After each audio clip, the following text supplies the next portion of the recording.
ہمیں وہ اس کیٹیگری میں نہ رکھیں. آزاد کشمیر ایک بڑی تعداد میں بجلی جنریشن میں اپنا حصہ ڈال رہا ہے, خواہ وہ منگلا ہو, خواہ وہ نیلم جیلم ہو, یا باقی جتنے بھی ہمارے جو پروجیکٹس ہیں.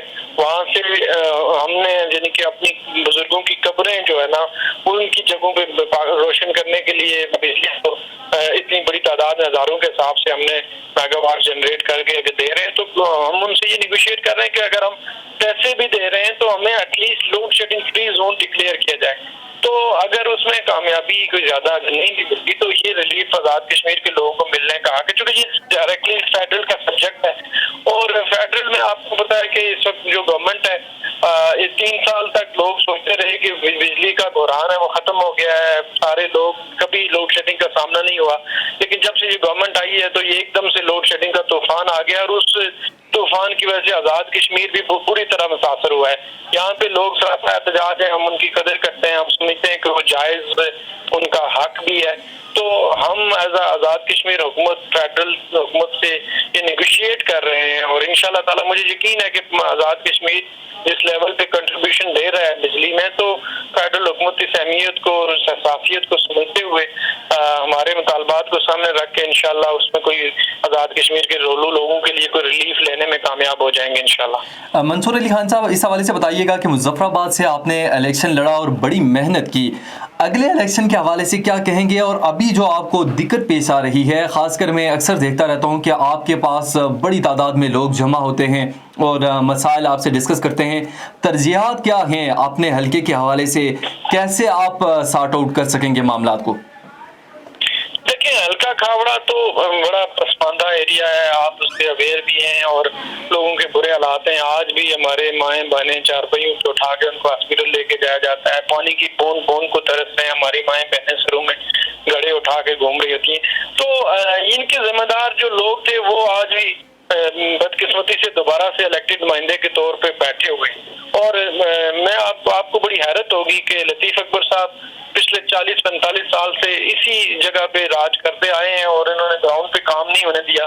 آج جب ہم اس پہ کام کرنے کی طرف جا رہے ہیں یا ہم کوئی اسکیم لا رہے ہیں تو یہ اس میں بھی روڑے اٹکا رہے ہیں. تو میں کھاوڑا کے لوگوں کو یہی کہنا چاہتا ہوں کہ ان لوگوں کی اگر اصل کوئی تباہی کا ذمہ دار ہے کھاوڑا کا تو وہ لطیف اکبر ہے, چونکہ انہوں نے ابھی ہمیں جب پرائم منسٹر قیوم نیازی صاحب نے جو ہمارے لیے ترقیاتی منصوبے دیے ان کے اوپر, اور جو صدر جو نئے ہمارے وزیر اعظم ہیں تنویر الیاس صاحب, انہوں نے جو بھی ترقیاتی منصوبے دیے ان کو انہوں نے عدالتی اسٹے کے ذریعے رکوا دیا, اور وہ جو 6 کروڑ روپیہ جو منظور ہوا تھا ہلکا کھاوڑا کے لیے وہ سارا کا سارا واپس چلا گیا, اور صرف اس وجہ سے کہ یہ نہیں چاہتے کہ کوئی اس لیول کی اسکیمیں آئیں, گراؤنڈ پہ لگیں اور ان کی باقاعدہ ویزیبلٹی نظر آ جائے. چونکہ ان کا ایک رواج تھا, یہ سیاسی ٹھیکیداروں کے ذریعے 2 لاکھ 4 لاکھ روپیہ لوگوں کی جیبوں میں ڈالتے تھے, گراؤنڈ میں کچھ بھی نہیں لگتا تھا اور سب کچھ کاغذی ہوتا تھا. تو آج بھی یہ روڑے اٹکا رہے ہیں ترقیاتی کاموں کے اور وہ تمام جو مسائل ہیں. تو میں انشاءاللہ یہ فائٹ پوری طرح لڑ رہا ہوں. میں آفس میں سب سے زیادہ اٹینڈنس بھی دے رہا ہوں, لوگوں کے مسائل بھی سن رہا ہوں, کوشش کر رہا ہوں کہ اب بدقسمتی سے فیڈرل میں چونکہ ہماری حکومت نہیں ہے, جب تک وہاں پہ حکومت تھی تو ہمارے لیے بہت ساری آسانیاں تھیں, لیکن اس کے باوجود بھی ہم اس ایک قدم پیچھے نہیں ہٹیں گے کہ ہم کھاوڑا کے حقوق کے لیے بات کرنا چھوڑ دیں گے, تعمیر و ترقی کے لیے کوئی جو ہے نا رستے نہ بنائیں گے. تو آپ کو آنے والے دنوں میں انشاءاللہ نظر آئے گا, ایک واضح فرق نظر آئے گا کہ کس طرح 40-50 سال میں ان لوگوں نے کھاوڑا کو پسماندہ رکھا اور لوگوں کی جو طرز زندگی میں کوئی بہتری نہیں آئی. تو ہم انشاءاللہ ایک مربوط پلان لے کے آ رہے ہیں اور دعا کریں کہ یہ جو نظام ہے جس کے ذریعے یہ ہمیشہ روڑے اٹکاتے ہیں, کبھی عدالتی نظام کے ذریعے, کبھی پولیٹیکل جو ہے انفلوئنس کے ذریعے, تو ہم اس کو انشاءاللہ پوری طرح کاؤنٹر کر رہے ہیں اور آپ کو کھاوڑا کے اندر بہتری نظر آئے گی انشاءاللہ. رائے صاحب, آپ سے اس حوالے سے جانوں گا کہ یہ پرانے لوگ ہیں, ان سے کیسے نمبرد آزما ہوں گے, اور ساتھ ہی ساتھ ایک اور کوسچن ایڈ کروں گا. بلدیاتی الیکشن کے حوالے سے گہما گہمی چل رہی ہے, اور اس حوالے سے آپ کی جو گورنمنٹ ہے انہوں نے کوئی بجٹ وغیرہ مختص نہیں کیا, تو کیا لگ رہا ہے آپ کو کہ بلدیاتی الیکشن ہو سکیں گے اور ہونے چاہیے یا نہیں؟ جہاں تک پرانے لوگوں کی بات ہے تو میرے خیال سے پبلک اب ویل اویئر ہوگی یا لوگوں کو اس بات کی سمجھ آ گئی ہے. میں جب آفس